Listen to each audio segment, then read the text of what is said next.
Welcome to Viking Radio Theatre. My name is Walter Lutsch. I'm the production director for our show, and it's my pleasure to introduce you to all of our past episodes, now airing on Emory 102.3's Community Playhouse, as well as KUGS 89.3. Our mission is to bring back the unique thrill and imagination of radio theater, with new original scripts produced by the talented actors and writers we have right here in Bellingham. If you're interested in voice acting, script writing, or sound editing and effects, consider being a part of our show. You can get more details by sending us an email at vikingradiotheatre@gmail.com. And if you just want to listen to the show, keep tuning into KMRE and check out our YouTube channel, where you can listen to all of our previous episodes at youtube.com/vikingradiotheatre. Without further ado, we'll get into the show, starting with Roasted by Elspeth Jensen. Kate is sitting at the kitchen table of her dimly lit apartment, tapping her foot anxiously while she waits for her friend Lynn to return.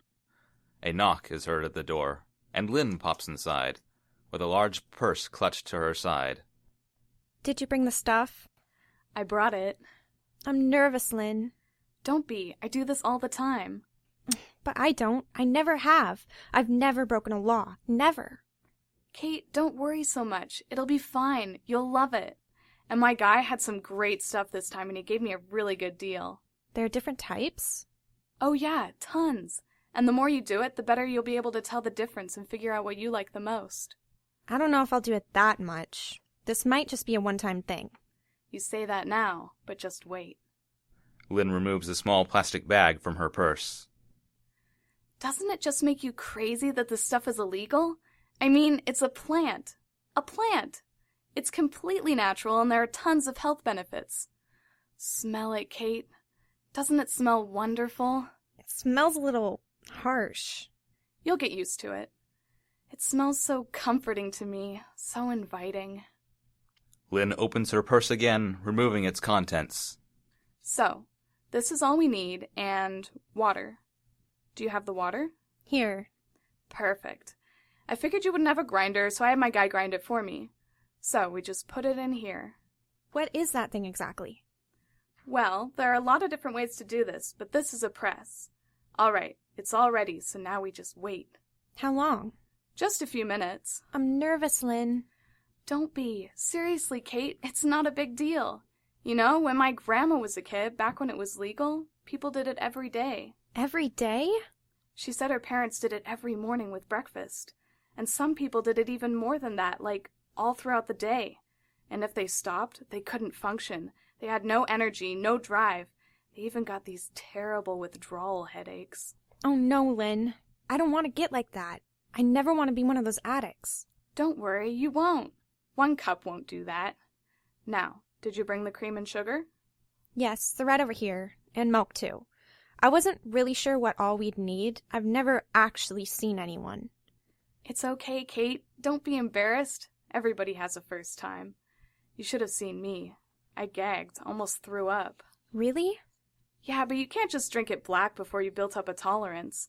I was young. I didn't know any better. I'm sorry. Black? I don't know all the lingo. Right, sorry. So basically, black is in the pure form, but that's too strong for most people. I like mine with just a little splash of cream, but there are so many different ways to do it. Milk, cream, foam, flavors. There are different names for different drinks, too. My first time was 2 years ago, and I still haven't tried them all. But there are Americanos, cappuccinos, lattes. Stop! Wait! What? Did you hear that? I didn't hear anything. I swear I heard someone in the hallway. So? Other people live here, too. But what if they know? What if they smell it?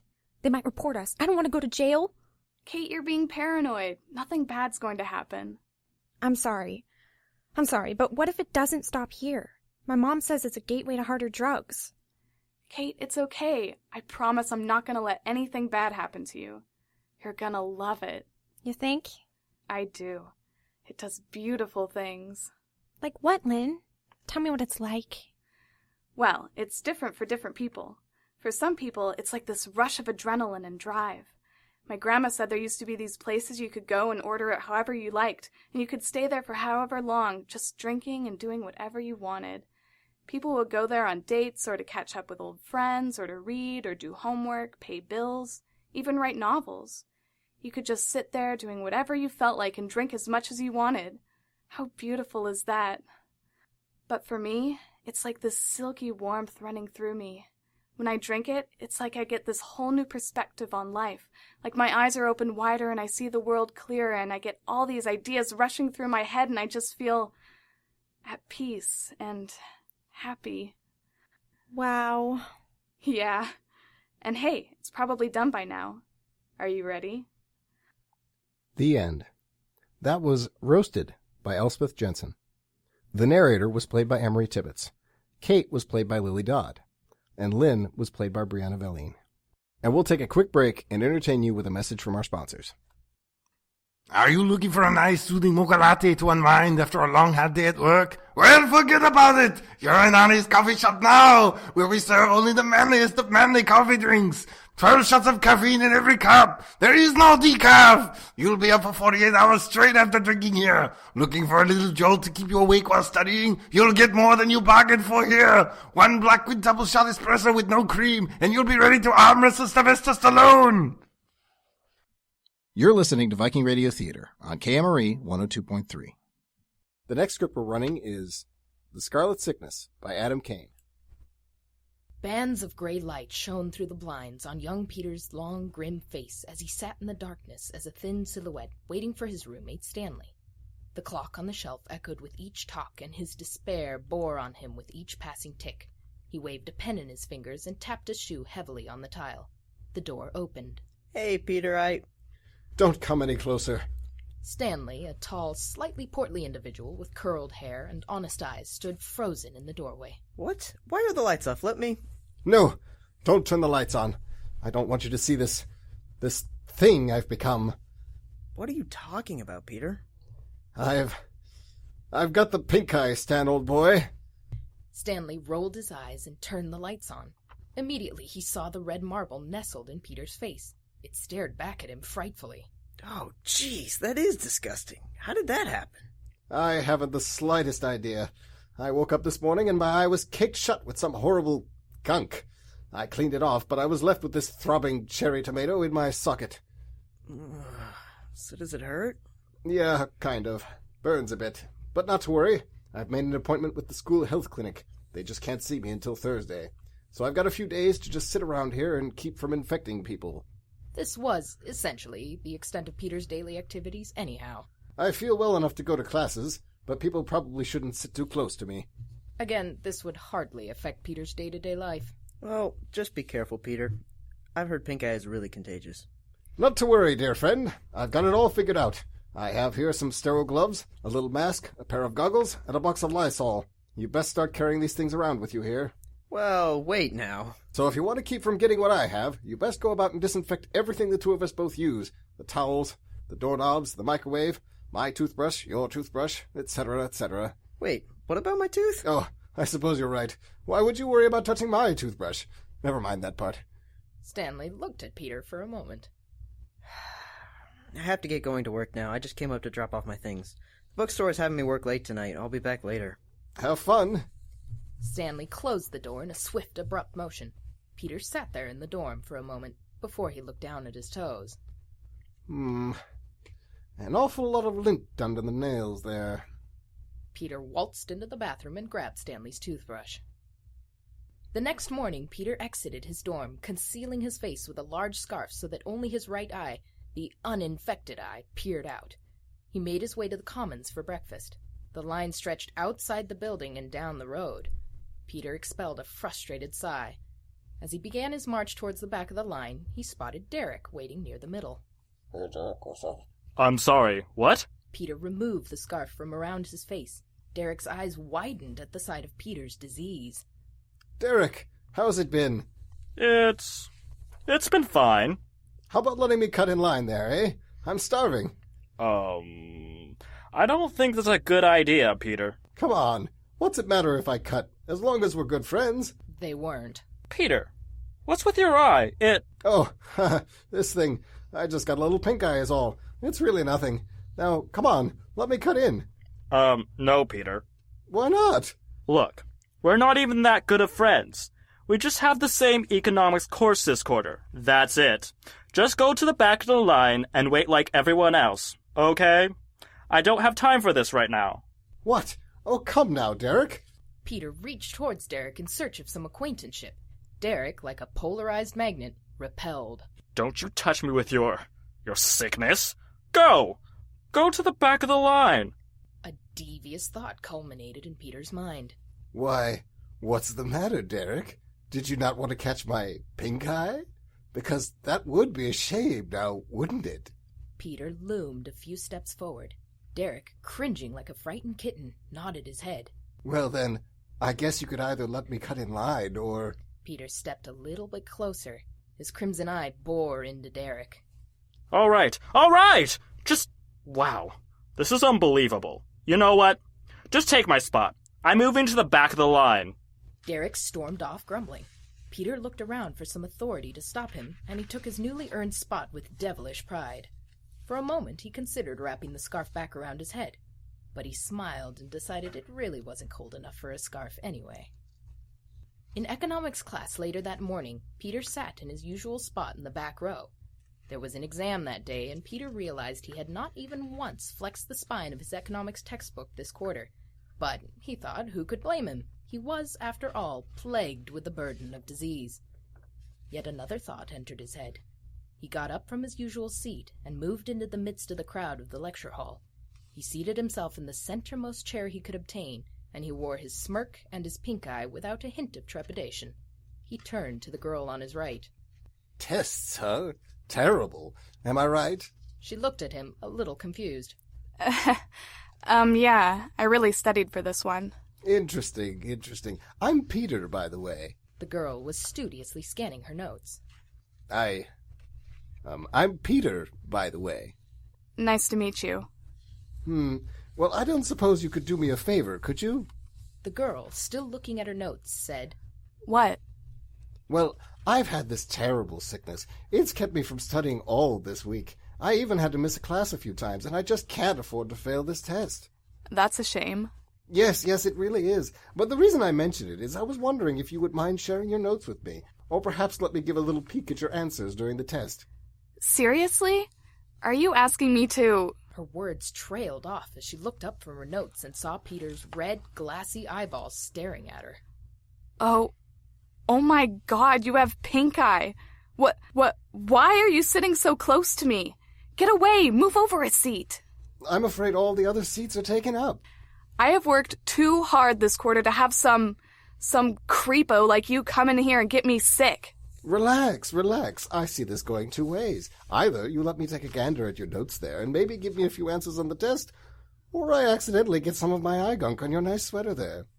I cannot believe this. You're threatening me with pink eye? Oh, don't use such harsh language. Can't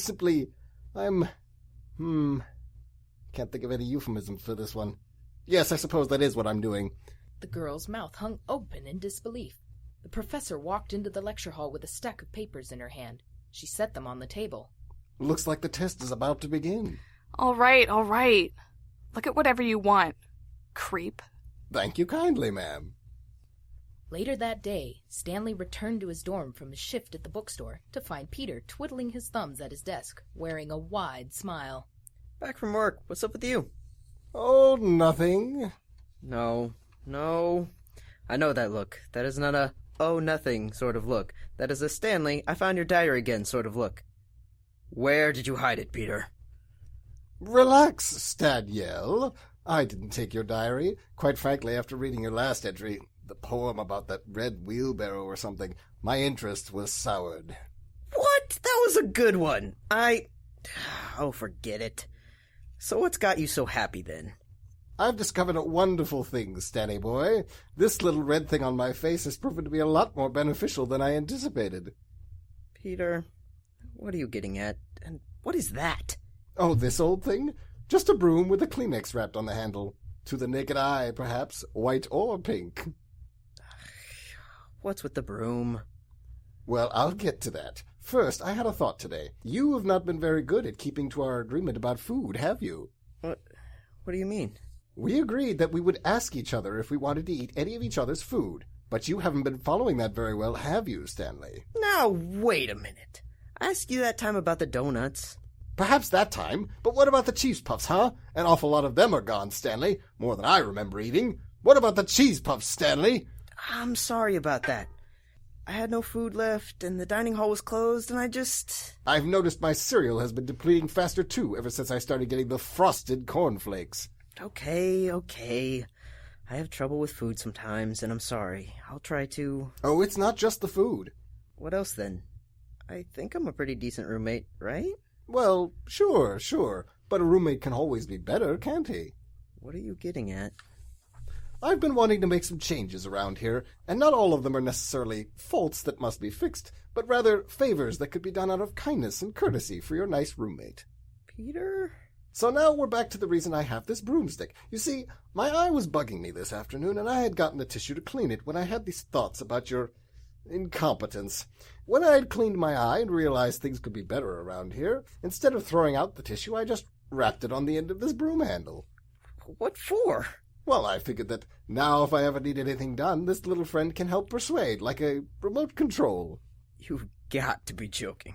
Unless you want to get pink eye from my little disease wand here, Stanley. Perhaps there are some things you could do for me around here.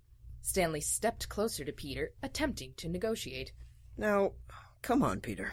Stanley was stopped by the broom. I wouldn't step any closer, Stanley. This thing is ripe with conjunctivitis. With what? With pink eye. Oh. As I was saying, I wouldn't step any closer, Stanley. You want to keep from getting pink eye, I suggest you do what I say. You can't be serious. First, I'm going to want the desk by the window. You've had it most of the quarter, and I do believe it's my turn now. Clean your things off there by tomorrow morning. This is the most ridiculous thing I have... I'm also thinking I'd like some things from the grocery store, if you'd be so kind. I have a list around here somewhere. The season grew onward and left the vibrant color of the autumn leaves to fade to an ashen hue, as did Peter's tyranny reign an omnipresent burden on every student on campus.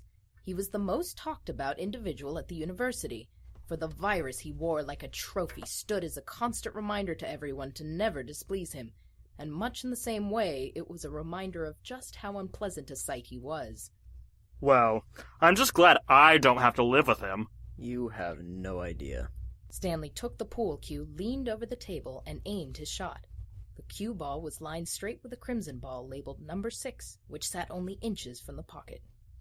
I couldn't stand him for the 2 minutes he begged me to cut in line. How do you live with it? He must be writing you all day with all sorts of demands. I'm not sure I'll be able to live with it much longer. Been quietly allowing him to just dominate everything I do for weeks now. He took my desk, Derek. My desk! I think I might be getting an ulcer or something. Stanley took his shot. The cue ball knocked the red 6 off to the side, a few more inches away from the pocket. The cue fell into the pocket. Damn. Scratch. Hasn't he gone to the doctor to get it taken care of? Stanley handed Derek the stick and the pearly white cue ball. He did. He got some eye drops, but since then he hasn't been applying them. I don't know how long he can do this before he develops, serious issues or something. If that's even what happens when you have pink eye for a while. Well, as long as he's willing to deal with it. Derek aimed his shot and missed. He handed the cue back to Stanley, who aimed again at the red 6. The shot was aligned perfectly. That's the thing. He doesn't seem to be bothered by it anymore. I just don't know how to take the power away from him. You shouldn't even have this problem. No one should. Imagine if you had pink eye. You wouldn't have done a thing to him. If I had pink eye... Stanley shot the cue vigorously. The red 6 landed in the socket. Some people, huh? Days grew onward. As birds sung the tune of the dawning sun and dew speckled the morning grass of the university campus, Peter walked outside once again with a naughty grin across his diseased face. He walked to the small market that sat between 2 lecture halls and grabbed a sausage biscuit from the shelf. He came to the counter in a royal stride. I shall take this sausage biscuit, common vendor girl. How much? $4.95. I see. Peter reached into his wallet and pulled out a $5 bill. In an emphasized display, he brought it up to his face and rubbed it on his red eye for far too long. Excuse me, my eye itches a little. Here you are. Peter held the dollar bill out to the clerk, wearing his devilish smile. It wasn't until the clerk looked up from the register that Peter noticed he had a scarlet eye staring back at him. Peter stood frozen. Thank you. The clerk, to Peter's surprise, took the bill without hesitation, put it in the register, and handed him a nickel.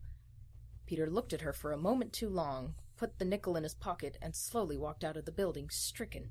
He felt the cold coin against his fingertips. No, surely one instance cannot end it all. She was but one woman. What could she do?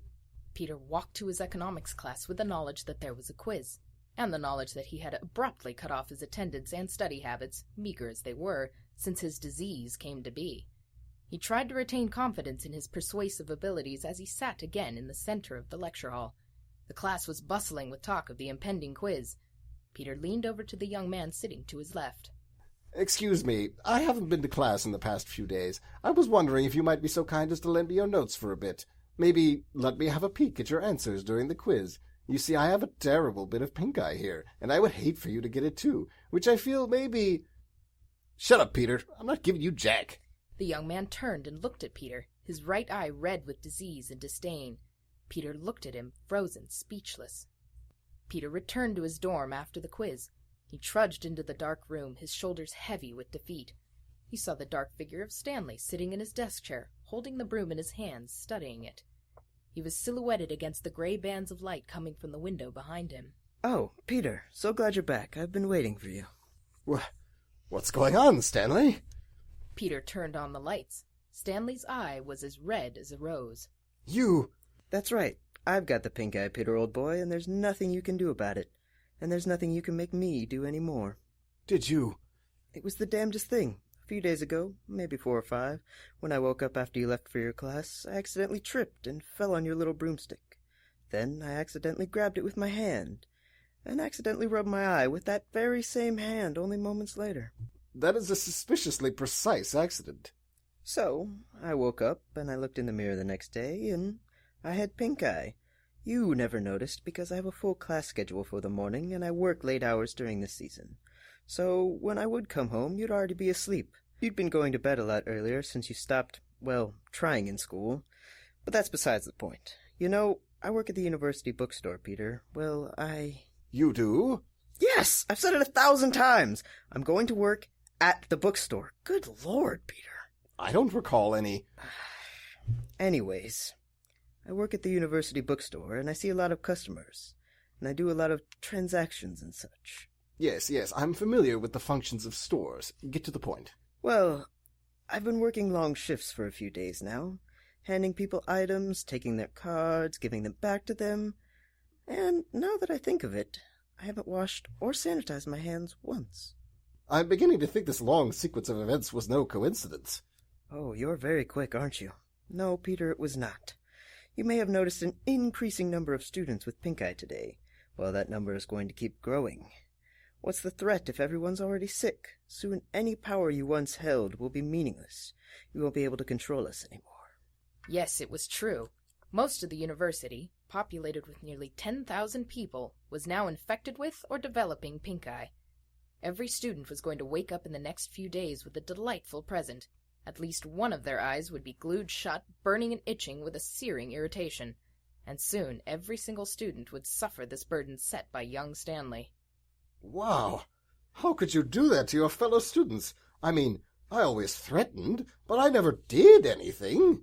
Oh, don't you turn this on me. What I did was justified. Now you're no more powerful than the rest of us, since everyone within the coming weeks will have it. Ha! I don't know if that's really any more justified than what I did. That's just awful. You're just mad because I finally brought you down to size, and all it took was to unleash an epidemic of disease on everyone on campus. Oh my, what have I done? Really, though? There was a lingering silence as Stanley and Peter reflected the great implications of their actions. Stanley could have sworn he heard a cricket chirping from afar. After a long while, they both consoled their guilt with the consideration that there really wasn't a thing they could do at this point. Wanna go grab dinner? Yeah, all right. As Peter and Stanley entered the dining hall, they saw that the crowd looked like something of a Christmas decoration. There were hundreds of glassy red and white ornaments peppered throughout the hall, and everyone acted as though life was continuing its normal function. No one minded anyone's sickness because most everyone had it, and if you didn't, it was a lost cause to fight. I'm guessing you're pretty pleased with yourself now, eh? Stanley and Peter sat down at a table. No. Yes, he was. Hey, Peter! Peter turned and was met with a bowl of casserole to his face. Derek walked away, indignant and grumbling. Stanley attempted to conceal his laughter. Oh, just let it out. All my respect is far gone. Hey, come now, Peter. Look at it this way. You're still the focal point of everyone's attention. What is that? Don't be proud of a joke like that. Peter gave Stanley the stink eye. Don't lash out at me now. Is that what we've been reduced to here? Really, Stanley? It was fairly low-brow humor. Don't you feel the slightest bit guilty for making everyone sick? Nah, now that I've had it for a few days, it's only a minor inconvenience, and everyone's in the same boat, so I guess it's all right then. Yes, all right for you, I suppose. But seriously, though, this probably won't go on for too long. In a few days or so, everything will go back to normal. Hey, creepo! Peter turned, and he was swiftly slapped by the young woman from his economics class. She defiantly stormed off. Peter slowly turned back to Stanley, rubbing his hand over his stinging cheek, his mind busy. You know what I don't get, Stan, old boy? What? Why couldn't people just wash their hands? The end. That was The Scarlet Sickness by Adam Kane. The narrator was played by Liana Merrill. Peter was played by Walter Lutsch. Stanley was played by John Dexter VI. Derek was played by Matthew Paige. The young woman was played by Briana Vallene. The clerk was played by Lilly Dodd, and the young man was played by Emory Tibbets. We'll be back after we entertain you with a word from our sponsors. Hi, I'm Marty McHarty, owner of Marty McHarty's Rental Parties. Do you find yourself in need of a party, but look through your phone book or Rolodex or whatever and find that, you got no friends? No problem. Just call Marty McHarty's Rental Parties, and you won't need any. Our party professionals will come to your house, decorate your home, and even pretend to like you. Use our parties to impress co-workers, family, prospective loved ones, His Holiness the Pope, your boss, your pet, your landlord, and even yourself.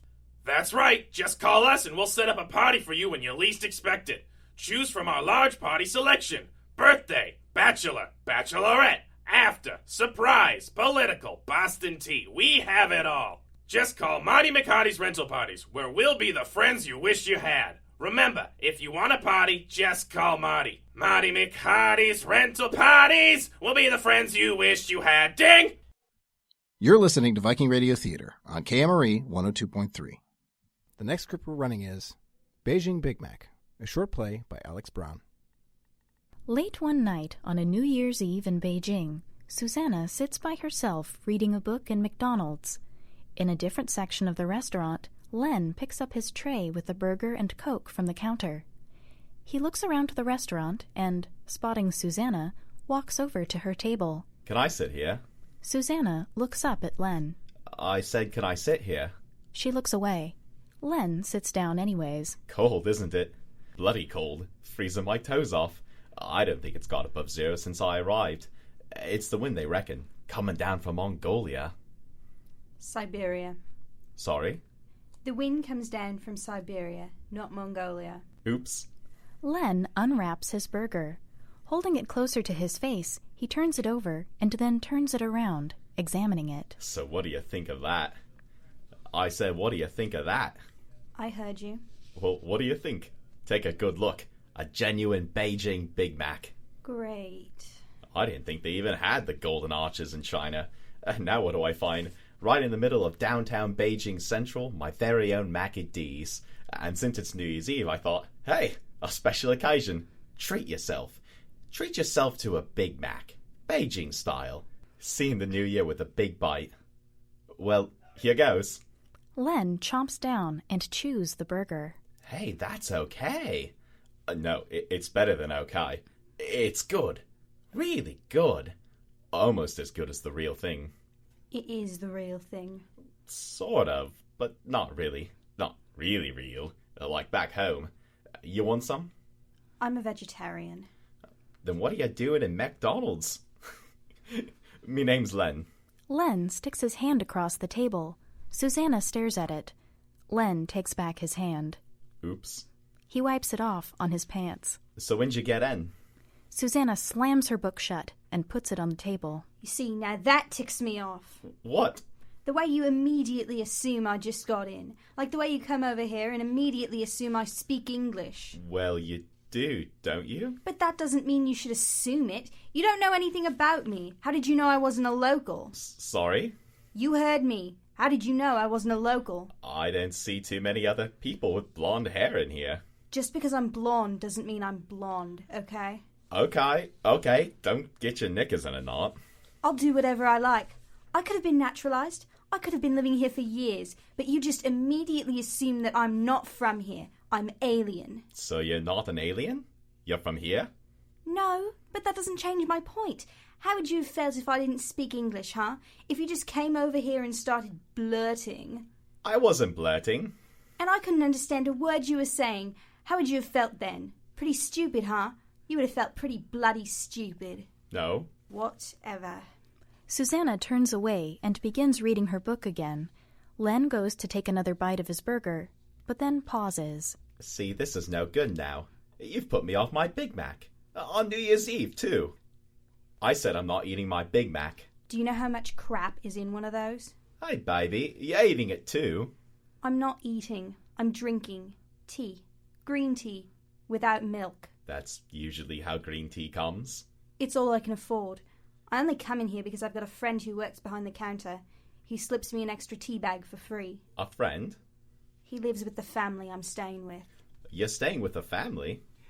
I help with the chores and give him $5 a week. I sleep on the floor in the kitchen. The kitchen? It must be hard on the bum. Yeah, well, it's cheaper than the hostel. That's where I'm staying. Len looks back at his burger. You sure you don't want any? I could pick out the meat and you could eat like the tomato and lettuce. It seems a shame to waste it. What you paid for that would keep my family in rice for a week. Well, shoot, I didn't know that. Only been here a week. You don't know much at all, do you? Well, if you don't like it so much, then why don't you just go elsewhere? Leave this hellhole of corporate carnality and go find a nice little genuine Beijing bistro. I would, but it's too frigging cold and I think I'm coming down with the flu. Hey, you want to know a secret? A big secret? No. Come on. Susannah finally looks at him. I don't like it. Like what? Rice. I don't like rice. Guess I'm stuffed out here. Len laughs, and Susannah turns away. He looks at her for a second, and then reaches into his pocket, taking out his wallet. He opens it and pulls out a bill, offering it to Susannah. Take it. What? Go on. Take it. I don't want your money. It sounds like you need it. I don't need anything from you. It's a Christmas present. That was last week, and they don't really celebrate Christmas in China. Duh. Well, you need a Christmas present then. A light one. Len places the bill on the table. He looks at Susannah. I'll just leave it here then. You can think about it for a while. Susannah throws her book down as she jumps up. I said I don't want your money. What exactly is your problem? You are my problem. I come over, you see a familiar face, just trying to be friendly, and how do you treat me? Like a dog. Like a frickin' dog. You're probably used to it. I mean, we're countrymen, countrywomen, whatever. We come from the same home. I mean, we might have even gone to the same school. I'm all alone here, trying to get used to the place, and you just treat me like crap. Maybe I don't want to run into someone from my country. Why the heck not? Maybe I came over here to get away from people like you. People like... Travellers, backpackers, Aussies. They come to a city, take some happy snaps, tick off the sights in their lonely planet, stomp around in some exotic bog hole, then get back on the bus and on to the next spot on their pathetic little world tour so they can snap and tick and stomp all over again. And you're different. I live here. I've made a commitment to live here, for 6 months at least, to really experience what another culture is like, to live like the rest of the world does, to stop being so ignorant and stuffing my face full of Beijing Big Mac. I'm booked for 2 years. 2? I'm on a volunteer program, teaching English. It took me 5 years to save enough money to come out here. My school's just down the road. You said you were staying in the hostel. Only till the woman I'm taking over from moves out of my house next week. House? Yeah, house. I think it used to be a mission, real cozy like. There's a spare room too. Maybe you could have used that. Still, I guess that ain't gonna work out now. seeing how you think I'm such pathetic, snapping, ticking, stomping Aussie. Len stands up and wraps up the Big Mac. He picks up his Coke and then looks at Susannah. You reckon it's alright if I give this to that little kid out on the street? The guy at the school said you shouldn't give them money, but food's okay, isn't it? Susannah nods. See you around. Len begins to leave the restaurant and then stops. You know they're throwing a party for me tonight at the school. A sort of welcome Len New Year's Eve party all rolled into one. How's that? They don't even know me and they're throwing me a New Year's party even though their New Year's like months off. Pretty cool, huh? Len leaves the restaurant. My name's Susannah. Susannah looks at the note on the table. The end. That was Beijing Big Mac by Alex Braun. The narrator was played by Alana Baxter. Len was played by Logan Evans, and Susannah was played by Emily Smith. With that, we've come to the end of another episode of Viking Radio Theatre. For more information on future airtimes here on KMRE and Western's KGS, check out our Facebook page at facebook.com/vikingradiotheatre, or listen to all of our past episodes on our YouTube channel at youtube.com/vikingradiotheatre. The writers who contributed to this episode are Elspeth Jensen, Adam Kane, and Alex Braun. Our chief sound engineer is Blair Lorenzo, and Viking Radio Theatre's theme music was written and composed by Kat Miller. From the cast and crew of Viking Radio Theatre, thanks for listening.